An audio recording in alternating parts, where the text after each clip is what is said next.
Estamos llegando a fin de año y los bancos de inversión del mundo comienzan a hacer sus proyecciones para la economía global y también para América Latina en 2026. En este momento estamos viendo desafíos globales que seguro van a continuar el próximo. Por ejemplo, el tema del rumbo de tasas de la Fed, cómo estará el empleo en Estados Unidos, seguirá la inflación pegajosa o seguirán creciendo los déficits fiscales. Por acá en América Latina también tenemos desafíos desde el punto de vista político, la implementación de programas, cambios de gobierno, un cambio de gobiernos de izquierda pasando a gobiernos de derecha, o como también se les puede decir, pro mercado.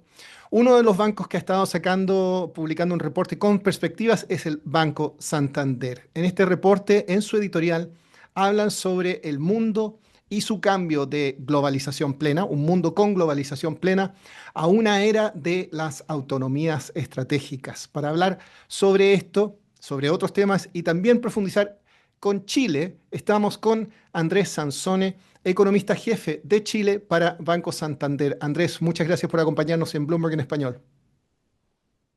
Hola Eduardo, ¿cómo estás? Muchas gracias por la invitación. Quería partir por eso del título. No, no es el título, pero lo mencionan como este cambio de tendencia de globalización plena a una era de autonomías estratégicas.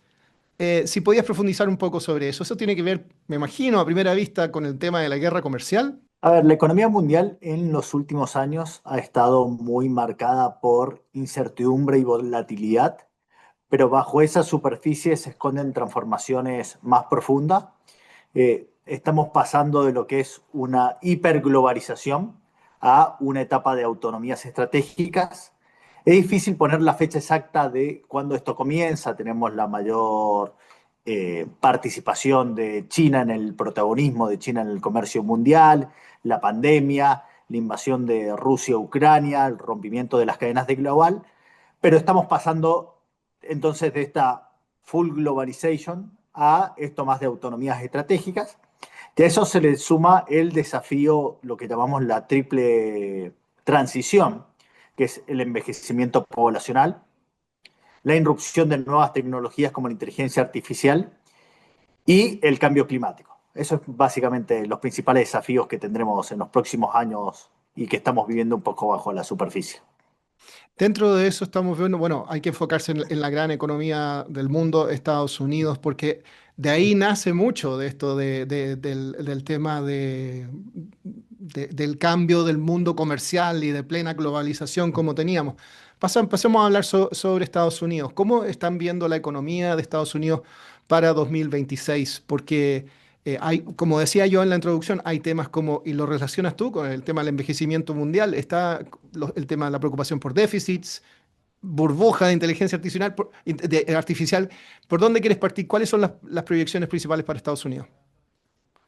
A ver, creo que es importante ver de dónde venimos luego de crecer 2,8% en Estados Unidos en el 2024. La economía norteamericana se desaceleró este año ante el aumento significativo de los aranceles, la menor inmigración y la política monetaria restrictiva.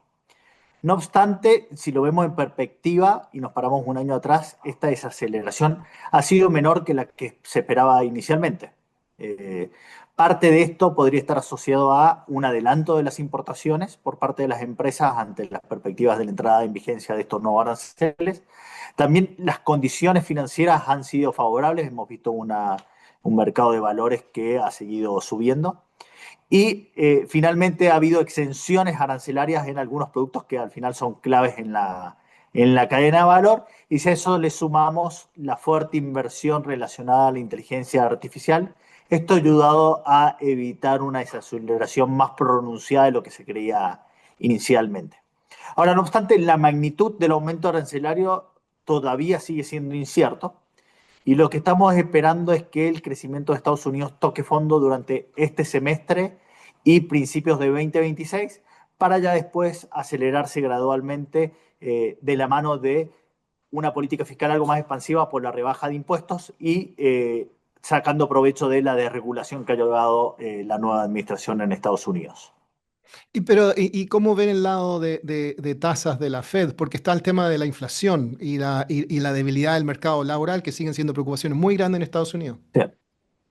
Exacto. Ahí para entender el rumbo de tasas creo que hay que analizar lo que está pasando tanto en el mercado de trabajo como inflación.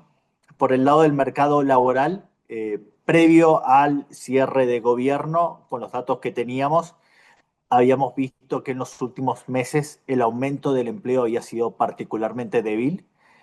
Es cierto que la reducción de la inmigración un poco explica esta debilidad por la limitación de oferta, pero también hay otros factores que parecen haber influido, como el aumento de la incertidumbre política, las dudas sobre la demanda y la contracción en el empleo del sector público, y esto es algo probable que no se revierta en el corto plazo. Y por el lado de la inflación, esperamos que se mantenga elevada en los próximos meses.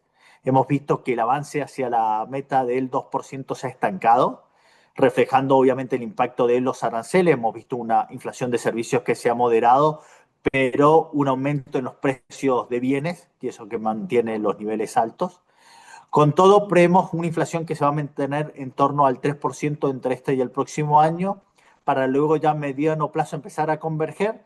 Y en ese contexto, la Reserva Federal consideramos que va a avanzar gradualmente a su tipo de interés neutral, y estamos esperando tres recortes de 25 puntos bases entre este y el próximo año.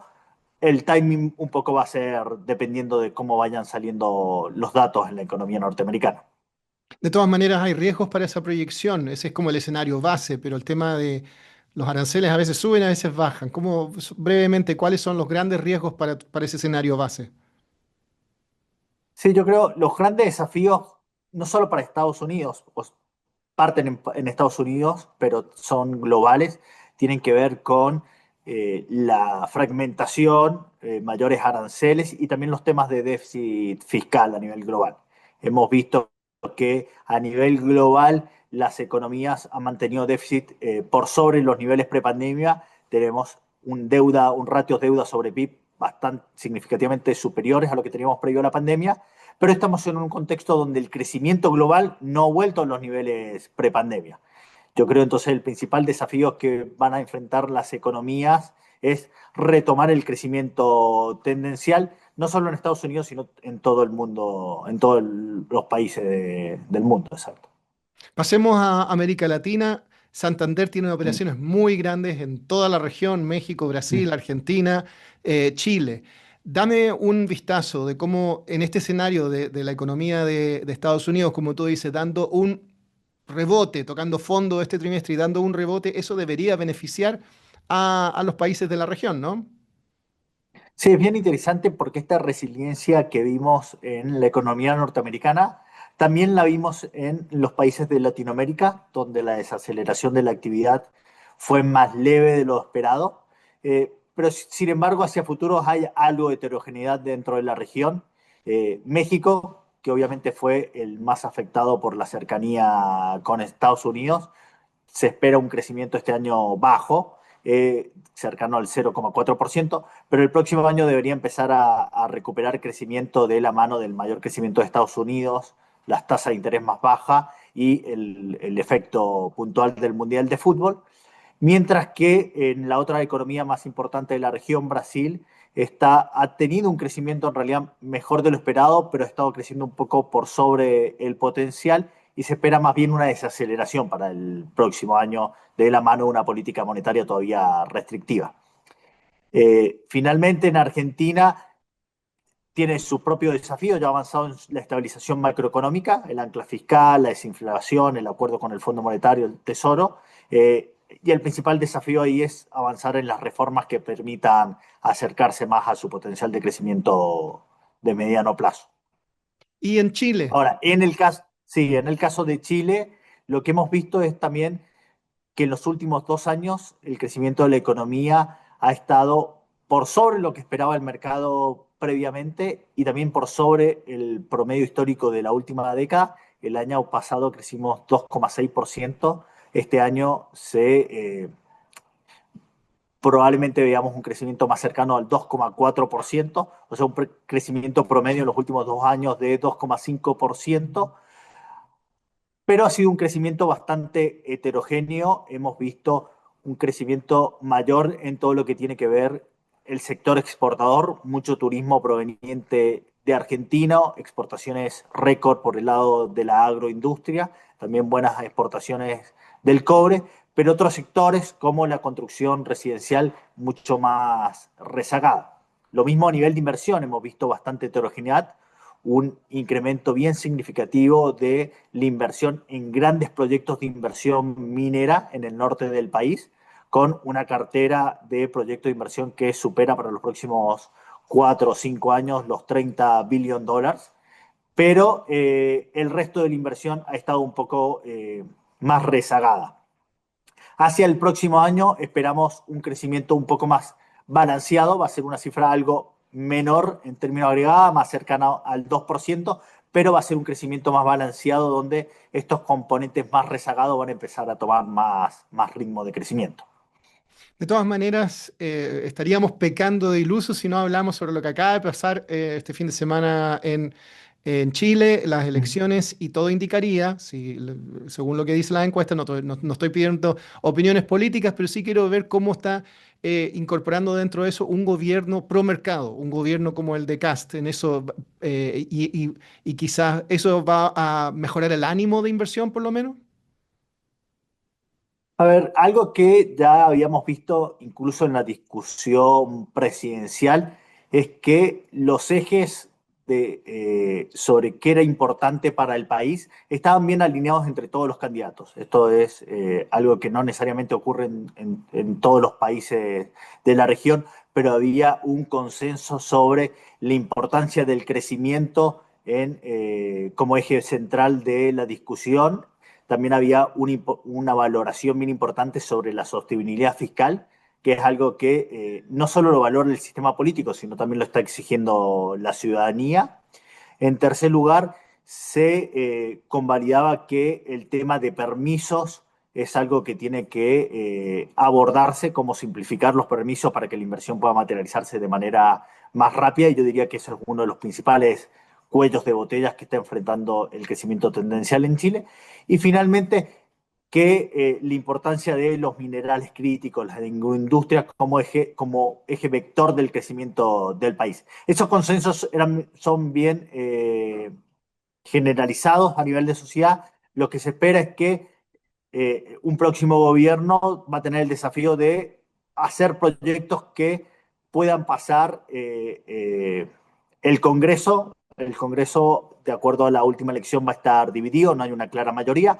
Y eso tiene, por un lado, el mérito de que medidas más extremas van a tener que moderarse para poder consensuar, pero por el otro tiene el desafío que puede demorar la aprobación de ciertas medidas que sean pro crecimiento.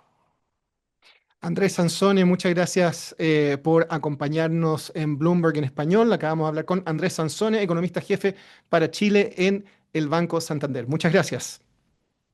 Muchas gracias, Eduardo. Estamos en contacto.